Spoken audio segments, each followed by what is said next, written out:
हुनर बोलते हैं, खामोश रहते हैं वो लोग ज़माने में जिनके हुनर बोलते हैं। आज इस आइडियल पब्लिक स्कूल के इस प्रांगण में एक शानदार एनुअल फंक्शन कार्यक्रम मौलाना असगार साहब के द्वारा सजाया और संवारा गया है। मैं उनको मुबारकबाद पेश करता हूं और आज इस कार्यक्रम का खूबसूरत संचालन कर रहे ग्रामीण पत्रकार एसोसिएशन के अध्यक्ष अतारुल बारी साहब और हम नौजवानों के रोल मॉडल शिक्षक जफीर अली करखी साहब, प्राथमिक शिक्षक संघ के अध्यक्ष हमारे पितातुल मोहम्मद आजम साहब और यातायात नियमों का शानदार पालन करा रहे परम आदरणीय परमहंस जी और हम सबके संरक्षक परवेज अख्तर साहब और मेरे बड़े भाई एन.के.एम. पब्लिक इंटर कॉलेज के सह प्रबंधक मोहतरम अली जनाब एजाज मुनीर साहब और इस बिगरा अव्वल गांव के शानदार शख्सियत इफ्तिखार अहमद साहब और इस इलाके से के दूर दूर से आए हुए अभिभावकगण और इस आइडियल पब्लिक स्कूल के शिक्षक शिक्षिकाएं और मेरे सामने बैठी पर्दानशीन माएँ और बहनें, मैं आप सबका आज इस आइडियल पब्लिक स्कूल में मैं रिजवान मुनीर आपका हार्दिक स्वागत, अभिनंदन और खैर मकदम पेश करता हूं। आज इस वार्षिकोत्सव कार्यक्रम में जिस तरह से बच्चों को तराशा गया है, अभी आप लोग देख रहे थे, विभिन्न कार्यक्रमों के जरिए एक अलग अलग तरीके से एक संदेश देना चाह रहे थे कि बच्चे किस तरह से पूरी साल मेहनत करके अपने आप को तैयार किया है और आपके सामने विभिन्न कार्यक्रमों के जरिए आपके सामने अपनी प्रतिभा को पेश किया है। मैं आपको बताना चाहता हूं कि निश्चित रूप से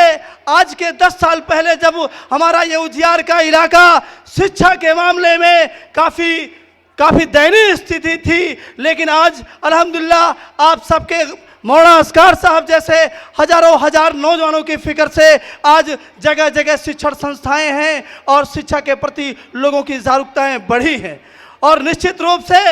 आज हमारे इलाके में तालीम को लेकर के बेदारियां बढ़ी हैं, जो एक अच्छा संदेश गया है। आज उजियार तबका के बच्चे जामिया मिल्लिया इस्लामिया में एडमिशन पा रहे हैं। आज हमारे उजियार तबका के बच्चे एएमयू अलीगढ़ मुस्लिम यूनिवर्सिटी में दाखिला पा रहे हैं। आज हमारे उजियार तबका के बच्चे बीएचयू बनारस हिंदू यूनिवर्सिटी में जाकर के अपना परचम लहरा रहे हैं। तो बड़ी खुशी की बात है, बड़ा गौरव का विषय है कि आज उजियार तबका के बच्चे पढ़ लिख करके उजियार का नाम रोशन कर रहे हैं। मैं वहीं अपने अभिभावक मेरे जो सामने बैठे हुए हैं, मेरी पर्दा नशीन माएँ और बहनें बैठी हुई हैं, हमारी भी जिम्मेदारियां हैं। ठीक कहा जफीर अली करखी साहब ने कहा कि 24 घंटे में 18 घंटे 6 घंटे मात्र 6 घंटे बच्चा स्कूल पे रहता है।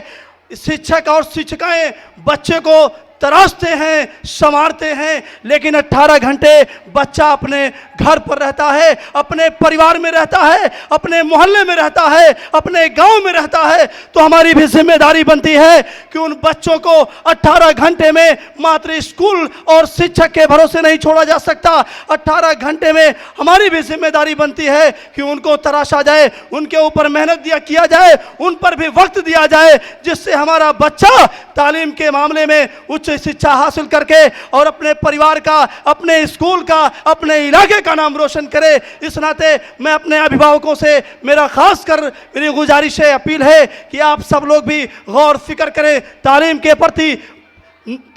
के प्रति थोड़ा सा निष्ठा जगाएं और बेदार हों कि हमारा बच्चा पढ़ लिख करके आगे बढ़े, उच्च तालीम हासिल करे। लेकिन वहीं मेरे जो बैठे हुए हैं नौजवान साथी, नन्हे मुन्ने बच्चे जो तालीम हासिल कर रहे हैं, मैं आपसे भी रिक्वेस्ट करना चाहता हूं कि बच्चों, हमारे ऊपर बड़ी जिम्मेदारियां हैं। हमारे ऊपर इतनी बड़ी जिम्मेदारियां हैं। आने वाला कल जो हमारे आने वाली जो पीढ़ियां हैं हमको देखेंगी कि हमारे पिताजी, हमारे भाई, हमारा भतीजा कहाँ तक पढ़ा है, कहाँ तक तालीम हासिल किया है और क्या कर रहा है, समाज में गतिविधियां उसकी क्या हैं, वो डॉक्टर है, इंजीनियर है, आईएएस है, पीसीएस है कि एक सामाजिक सेवा कर रहा है, या कोई एक अच्छा शिक्षण संस्थान चला रहा है, या कोई एक अच्छा व्यवसाय कर रहा है।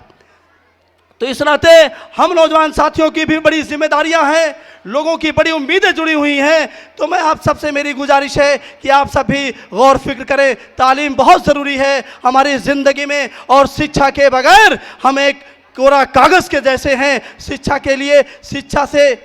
शिक्षा के बगैर हम कोरे कागज़ के हैं। इस नाते में आप सबसे मेरी गुजारिश है कि एक शिक्षा जो शिक्षित व्यक्ति होता है वो समाज के किसी भी पंक्ति में रहे, चाहे वो दुनिया के किसी भी दिशा और किसी भी क्षेत्र में रहेगा, तो कहीं ना कहीं कोई ज़रूरी नहीं है वो शिक्षा हासिल करके नौकरी ही पाए, कोई ज़रूरी नहीं है कि शिक्षा हासिल करके वो डॉक्टर ही बने, कोई ज़रूरी नहीं है कि वो शिक्षा हासिल करके इंजीनियर बने, कोई ज़रूरी नहीं है कि आईएएस और पीसीएस बने। वो एक अच्छा नागरिक बनता है, और जब एक अच्छा नागरिक बनता है तो वो समाज के किसी भी क्षेत्र में रहेगा तो वो अपने मकाम को हासिल करके रहेगा। इस नाते मैं आप सबसे कहना चाहता हूं कि अभी मैं आपको एक वाकया बताऊं कि गर्मियों की छुट्टी होती है और एक बच्चा जो अपने ननिहाल जाता है और अपने नाना जी से कहता है कि नाना जी ये महान व्यक्ति कैसे बनता है,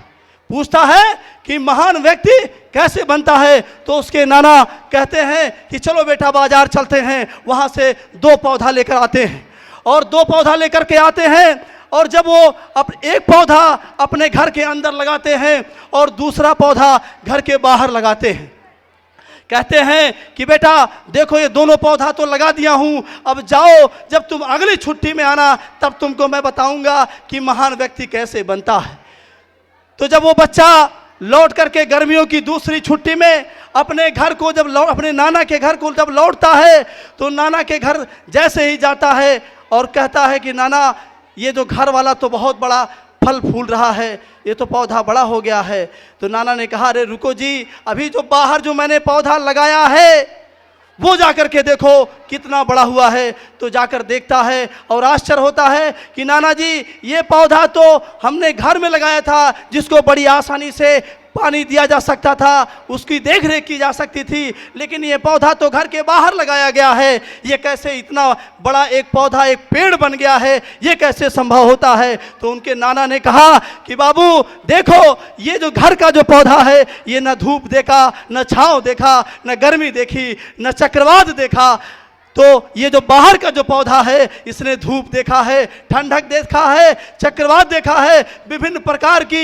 विभिन्न प्रकार की ताकतों से लड़ा है, हवाओं से लड़ा है। इस नाते ये बेटा ये हर परिस्थितियों से लड़ना सीख लिया है, इसलिए आज ये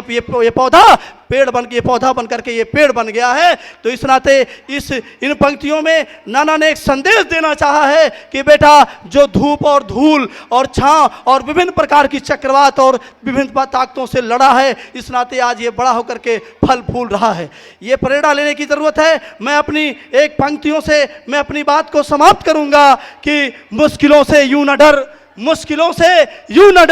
प्रयत्न कर, माना कि सफर में अड़चन है, हाँ डगर में अड़चन है, पर रुकना मत ऐ राही तू, जब तक हृदय में धड़कन है। शुक्रिया।